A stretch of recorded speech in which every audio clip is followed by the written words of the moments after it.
Telangana భవన్కి TRS నేతలు భారీగా చేరుకుంటున్నారు. తెలంగాణ భవన్ వద్ద కాంగ్రెస్ ఆందోళనలతో కేటీఆర్ మూసీ పర్యటన అడ్డుకునేందుకు పోలీసులు మోహరించారు. మరోవైపు మూసీ పర్యటనకి కేటీఆర్ బయలుదేరడంతో తమ పర్యటనని అడ్డుకోవద్దంటూ పోలీసులతో టీఆర్ఎస్ నేతలు వాగ్విదానికి దిగారు. మరి కాసేపట్లో హైదర్గూడ, కిషన్బాగ్ ప్రాంతాల్లో పర్యటించనున్న కేటీఆర్ మూసీ బాధితులతో మాట్లాడి వారి సమస్యల్ని తెలుసుకోనున్నారు.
తెలంగాణ భవన్కి టీఆర్ఎస్ నేతలు భారీగా చేరుకుంటున్నారు. తెలంగాణ భవన్ వద్ద కాంగ్రెస్ ఆందోళనలతో కేటీఆర్ మూసీ పర్యటన అడ్డుకునేందుకు పోలీసులు మోహరించారు. మరోవైపు మూసీ పర్యటనకి కేటీఆర్ బయలుదేరడంతో తమ పర్యటనని అడ్డుకోవద్దంటూ పోలీసులతో టీఆర్ఎస్ నేతలు వాగ్విదానికి దిగారు. మరి కాసేపట్లో హైదర్గూడ, కిషన్బాగ్ ప్రాంతాల్లో పర్యటించనున్న కేటీఆర్ మూసీ బాధితులతో మాట్లాడి వారి సమస్యల్ని తెలుసుకోనున్నారు.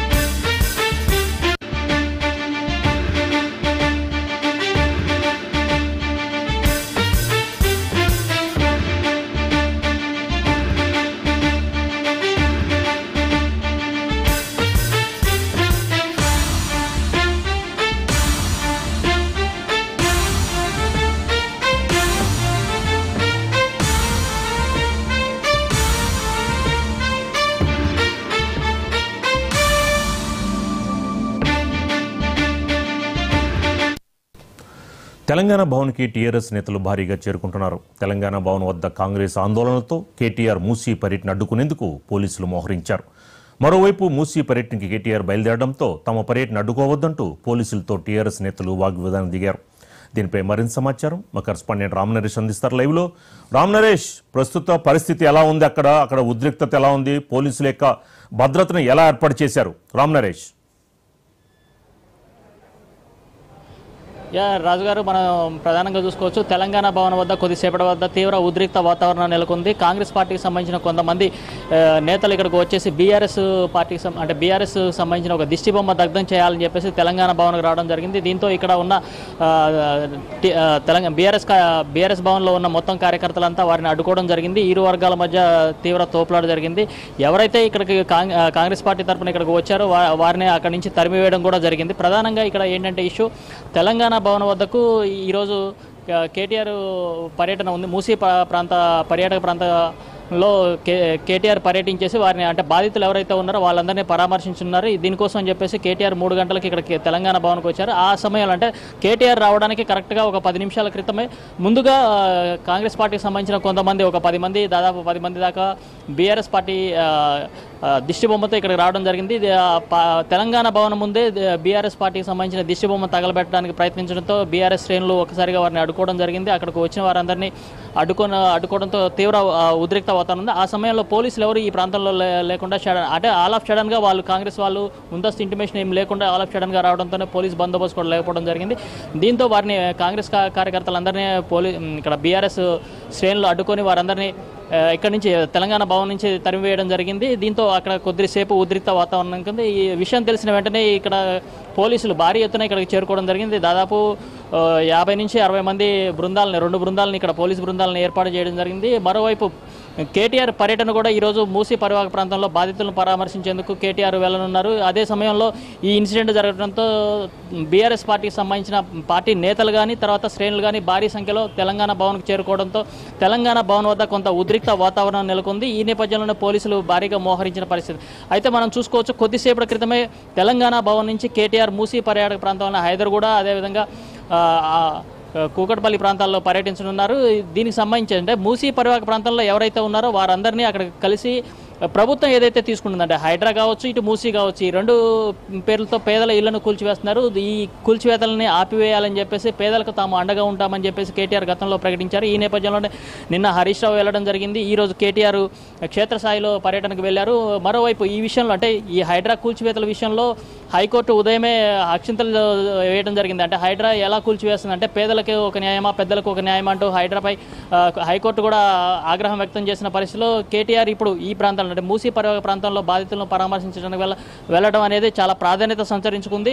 ప్రభుత్వంపై వ్యతిరేకత ఉంది. ఆ వ్యతిరేకత అనేది చాలా తీవ్ర స్థాయిలో ఉంది. కాబట్టి ప్రజలకు అండగా ఉండాలంటే ఎవరైతే బాధితులు ఉన్నారో వాళ్ళందరికీ మేము అండగా ఉంటామని చెప్పేసి బీఆర్ఎస్ పార్టీకి సంబంధించిన నేతలంతా క్షేత్రస్థాయిలో పర్యటిస్తున్నారు. ఈ పర్యటన అంటే ఈ నేపథ్యంలోనే కేటీఆర్ నిన్న హరీష్ రావు వెళ్ళారు. ఈరోజు కేటీఆర్ క్షేత్రస్థాయి పర్యటనకు వెళ్తున్నారు. ఈ క్షేత్రస్థాయికి వెళ్ళి అక్కడ మూసీ పరివాహక ప్రాంతంలో ఎవరైతే బాధితులు ఉన్నారో వారందరికీ తగిన న్యాయం చేయాలి. ఎన్నో సంవత్సరాల నుంచి వాళ్ళు ఇక్కడ నిర్మాణాలు చేసుకొని ఉంటున్నారు. అలాంటి వారిని అంటే ప్రభుత్వం నుంచి అనుమతులు ఇచ్చారు.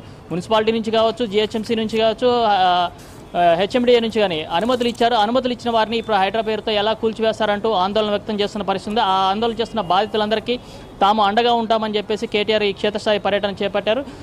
దీంతోపాటు లీగల్ టీంను కూడా ఏర్పాటు చేసి బాధితులు ఎవరైతే ఉన్నారో వారి తరపున కోర్టులో పిటిషన్లు కూడా దాఖలు చేస్తున్న పరిస్థితి అయితే ఉంది. మొత్తం మీద బాధితులకి అండగా ఉంటామని చెప్పేసి బీఆర్ఎస్ మద్దతు ఇచ్చింది.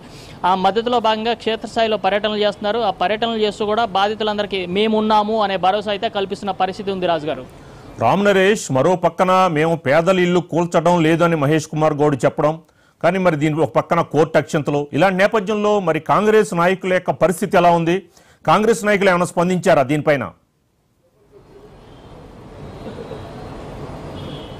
అయితే మనం ప్రధానంగా చూసుకోవచ్చు రాజుగారు, ఇది హైడ్రా కూల్చివేతలు కానీ ఈ మూసీ పరివాహక ప్రాంతంలో సర్వేల విషయంలో ప్రజల నుంచి తీవ్ర వ్యతిరేకత వ్యక్తం అవుతుంది. రేవంత్ సర్కార్ తీసుకున్న ఈ నిర్ణయాన్ని మాత్రం ప్రజలు ఎక్కడా హర్షించట్లేదు, దీన్ని వ్యతిరేకిస్తున్నారు. ఎక్కడికెక్కడ క్షేత్రస్థాయిలో అంటే సర్వేకి వచ్చే బృందాలను అడ్డుకుంటున్నారు. మరోవైపు హైడ్రా పేరుతో వస్తున్న బుల్డోజర్లు కూడా అడ్డుకునే పరిస్థితి అయితే కనపడుతుంది. ఈ నేపథ్యంలో కాంగ్రెస్ పార్టీకి సంబంధించిన మంత్రులు కానీ అదేవిధంగా సీఎం కానీ చెప్తున్నది ఏంటంటే, మేము ఎవరైతే ఈ బాధితులు ఉన్నారో వారికి డబుల్ బెడ్రూమ్ ఇల్లు ఇస్తాము, వాళ్ళకి పరిహారం ఇస్తాము, మూసీ ప్రక్షాళన మాత్రం ఆపేది లేదని చెప్తున్నారు.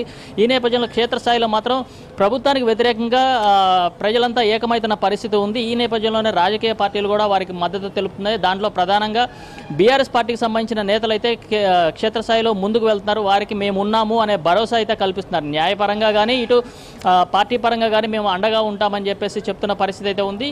ప్రధానంగా మనం చూసుకోవచ్చు, ఎక్కడైతే ఈ మూసీ పరివాహక ప్రాంతం కానీ అదే హైడ్రా పేరుతో కూల్చివేతలు చేస్తున్నారో పేదలకు సంబంధించిన ఇళ్లను నిర్దాక్షిణ్యంగా కూల్చివేస్తున్నారు. వాళ్ళకి కనీసం ముందస్తు నోటీసులు ఇవ్వకుండా కూల్చివేస్తున్నారు అనేది ఉంది.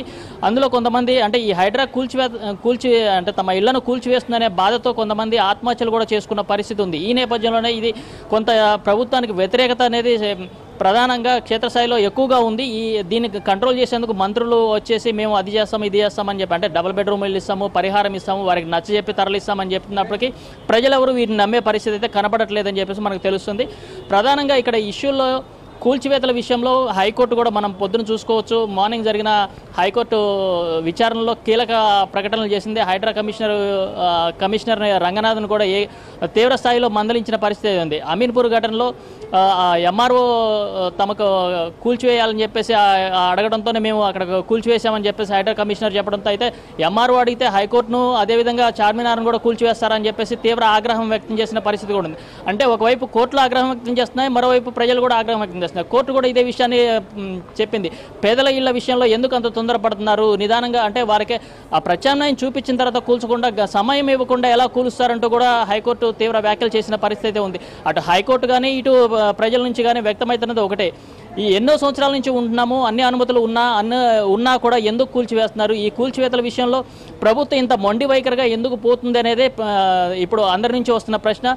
దీనిపై ప్రభుత్వం ఇంకేమన్నా అంటే ఇప్పటికే చాలా వరకు ప్రభుత్వం వెనకడుగు వేసిన పరిస్థితి అయితే ఉంది. ఈ నేపథ్యంలో ఇప్పుడు ప్రస్తుతం క్షేత్రస్థాయిలో బీఆర్ఎస్ పేదలకు అండగా ఉండాలని ముందుకు వెళ్తున్న సమయంలో ఇంకా అంటే ప్రభుత్వం ఈ సర్వేలని ఆపుతుందా, లేకపోతే హైడ్రా ఇప్పటికే వెనకడుగు వేసింది, హైకోర్టు కీలక ఆదేశాలు ఇవ్వడంతో రేపటి నుంచి కూల్చివేతలు అనేది ఎంత అంటే పోయే పరిస్థితి, అంటే బుల్డోజర్ లేదు, ముందుకు వచ్చే పరిస్థితి లేదు. ఇప్పటివరకు దూకుడుగా వ్యవహరించిన హైడ్రా కూడా వెనకడుగు వేసిన పరిస్థితి అయితే ఉంది. రాజు గారు, రామనరేష్, మరో పక్కన ప్రభుత్వ శాఖల మధ్య సమన్వయం లేకపోవడం, అంటే ఒక శాఖ పర్మిషన్ ఇవ్వడం, మరో శాఖ పన్నులు కట్టించుకోవడం, మరో శాఖ కూల్చేయడం, ఏంటి ప్రభుత్వ శాఖల మధ్య సమన్వయం లోపించడం అనేది ఎలా చూడొచ్చు? మరి దీనికి సంబంధించి ఏదైతే ఆ రోజున దానికి మీరు నిర్మాణం చేసుకోవచ్చు అని పర్మిషన్ ఇచ్చిన అధికారుల మీద చర్యలు ఉంటాయంటున్నారు, కానీ ఇప్పటివరకు ఎలాంటి చర్యలు లేవు. దానికి సంబంధించిన హైడ్రా ఏమంటోంది? రాజుగారు, మనం ప్రధానంగా చూడాల్సింది ఇదే. ఎక్కడికి వెళ్ళినంటే బాధితులు ఎవరైతే ఉన్నారో వారంతా కూడా అడుగుతుంది, ప్రభుత్వానికి సంబంధించిన శాఖలే మాకు అనుమతి ఇచ్చాయి, మేము ఎక్కడైతే ఇల్లు కొనుక్కున్నామో ఆ స్థలం కొనుక్కున్నామో ఆ స్థలానికి సంబంధించేసి మున్సిపాలిటీ కానీ హెచ్ఎండిఏ కానీ జిహెచ్ఎంసీ అధికారులు గతంలో ఉన్న ప్రభుత్వాలు, అంటే కాంగ్రెస్ ప్రభుత్వం కూడా గతంలో ఉంది, ఆ ప్రభుత్వంలో ఉన్న అధికారులు మాకు అంటే అనుమతులు ఇచ్చారు. వాళ్ళు మున్సిపాలిటీ నుంచి కానీ జిహెచ్ఎంసీ నుంచి కానీ అనుమతులు ఇచ్చారు, బిల్డింగ్ పర్మిషన్ ఇచ్చారు, టౌన్ ప్లానింగ్ వాళ్ళు వచ్చి మాకు అనుమతులు ఇచ్చారు. అదేవిధంగా బ్యాంకు లోన్లు కూడా ఇచ్చాయి. అంటే బ్యాంకులు ఎప్పుడైనా లోన్లు ఇవ్వాలంటే లీగల్గా అన్నీ చూసుకున్న తర్వాత ఇస్తుంది. అవన్నీ వచ్చిన తర్వాత కూడా ఇప్పుడు ఇది ఇల్లీగల్ అంటే అక్రమ కట్టడం అని చెప్పేసి ఎలా సర్వేలో నిర్ధారిస్తారని చెప్పేసి బాధితులంతా వాపోతున్న పరిస్థితి. ప్రధానంగా ఏంటంటే ప్రభుత్వాలు ఇప్పటివరకు కాంగ్రెస్ ప్రభుత్వంలోనే ఎక్కువ, అంటే ఈ ఏదైతే ఎఫ్టీఎల్ ప్రాంతం అని చెప్తున్నారో అదేవిధంగా బఫర్ జోన్ కానీ ఈ మూసీ పరివాహక ప్రాంతంలో ఇక్కడ ఈ అనుమతులు ఇచ్చిన వాటిలో ప్రధానంగా కాంగ్రెస్ ప్రభుత్వంలో ఉన్నప్పుడే అనుమతులు ఇచ్చారు, మాకు పట్టాలు ఇచ్చారని చెప్పేసి కూడా కొంతమంది బాధితులు చెప్తున్న పరిస్థితి అయితే ఉంది. ఇలా అంటే కాంగ్రెస్ ప్రభుత్వంలో ఇచ్చిన అనుమతుల్ని ఇప్పుడు రేవంత్ సర్కార్ వచ్చిన తర్వాత ఆ అనుమతులు అవి చెల్లవు అని చెప్పేసి ఎలా చెప్తారు అని చెప్పేసి ప్రధానంగా బాధితుల నుంచి వస్తున్న వర్షను. ప్రధానంగా ఇంకో విషయం ఏంటంటే ప్రభుత్వ శాఖల మధ్య సమన్వయం అనేది లేదు అని చెప్పి తెలుస్తుంది. ఎందుకంటే గతంలో ఎఫ్టీఎల్ కానీ బఫర్ జోన్లు కానీ లేవు, ఇప్పుడు వచ్చేసి ఎఫ్టీఎల్ బఫర్ జోన్ అని చెప్పేసి ప్రచారం చేస్తున్నారు. ఆ వాటి పేరుతో ఇప్పుడు గతంలో ఇచ్చిన అనుమతులను ఎట్లా కూల్చివేస్తారనేదే ప్రధాన ప్రశ్నగా మిగులుతుంది. దీనిపై నిన్న మూసీ రివర్ ఫ్రంట్ సంబంధించిన దానకిషోర్ కానీ తర్వాత హైడ్రా కమిషనర్ రంగనాథ్ కొంత వివరణ ఇచ్చే ప్రయత్నం చేశారు.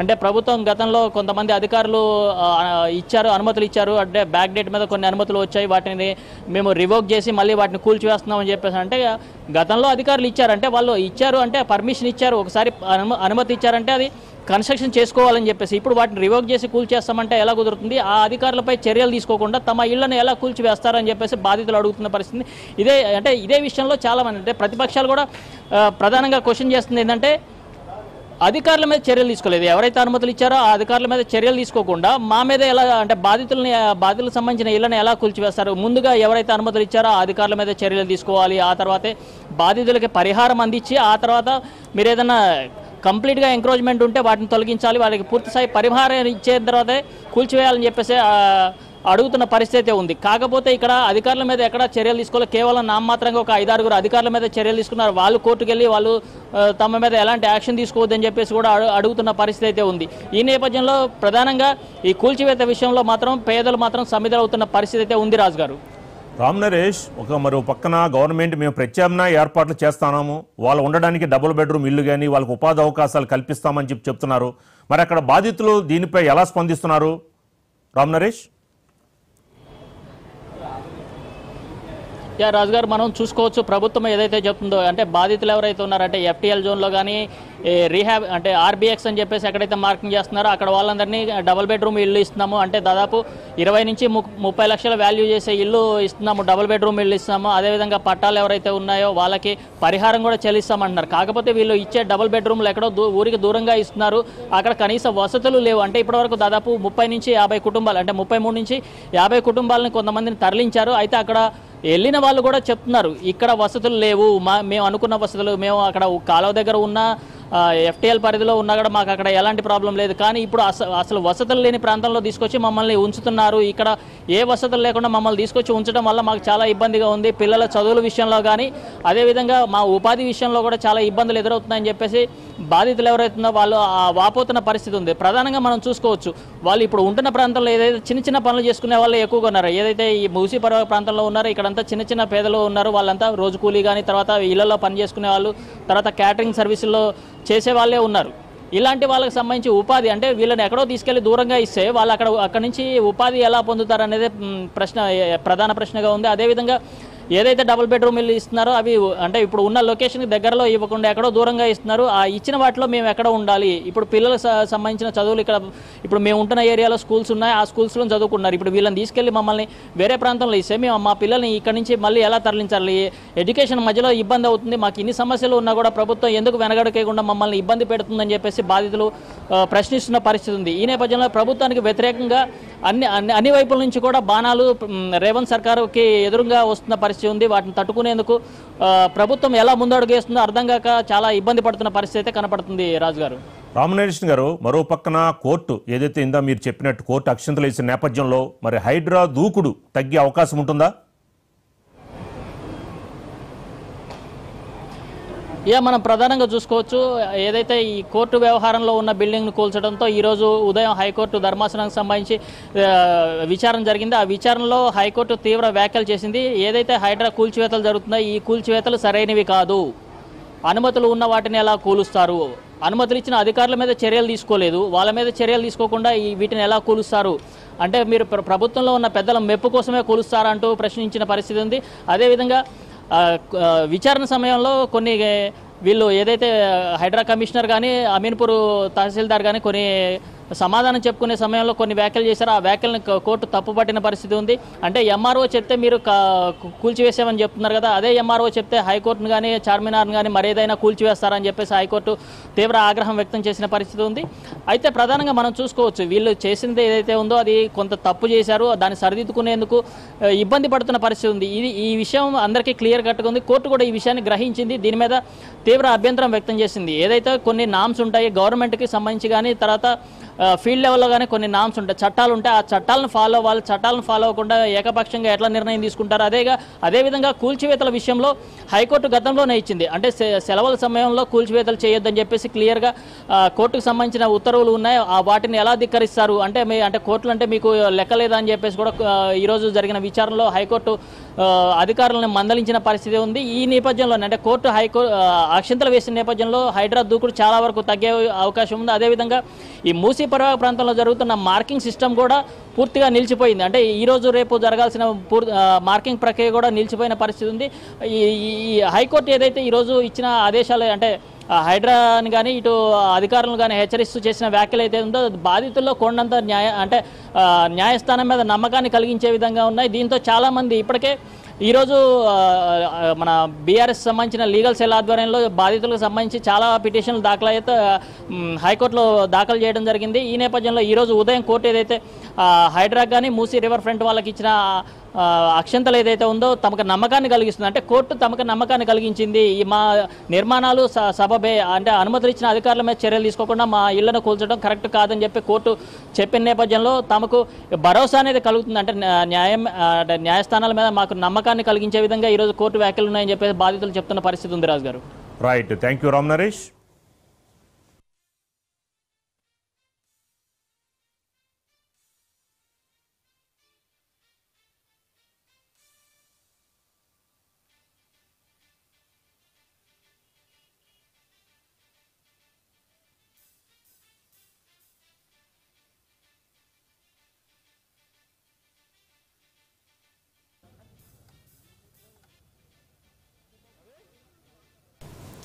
మూసీ నదికి ఇరువైపులా సర్వేలతో హైడ్రాకి ఎలాంటి సంబంధం లేదన్నారు హైడ్రా కమిషనర్ ఏవి రంగనాథ్.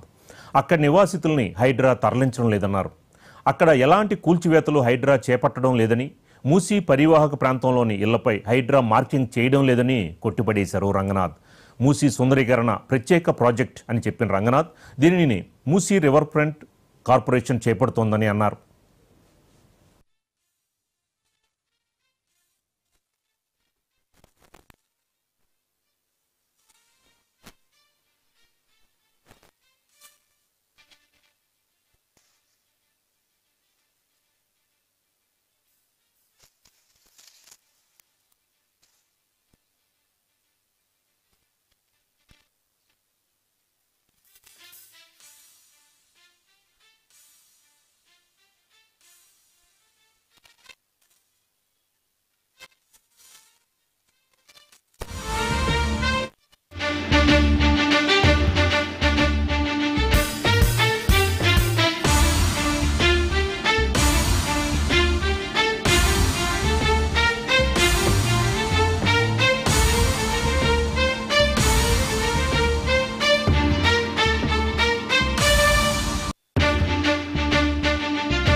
మూసీ నదికి ఇరువైపులా సర్వేలతో హైడ్రాకి ఎలాంటి సంబంధం లేదన్నారు హైడ్రా కమిషనర్ ఏవి రంగనాథ్. అక్కడ నివాసితుల్ని హైడ్రా తరలించడం లేదన్నారు. అక్కడ ఎలాంటి కూల్చివేతలు హైడ్రా చేపట్టడం లేదని, మూసీ పరివాహక ప్రాంతంలోని ఇళ్లపై హైడ్రా మార్కింగ్ చేయడం లేదని కొట్టిపడేశారు. మూసీ సుందరీకరణ ప్రత్యేక ప్రాజెక్ట్ అని చెప్పిన రంగనాథ్ దీనిని Musi river front development corporation చేపడుతోందని అన్నారు.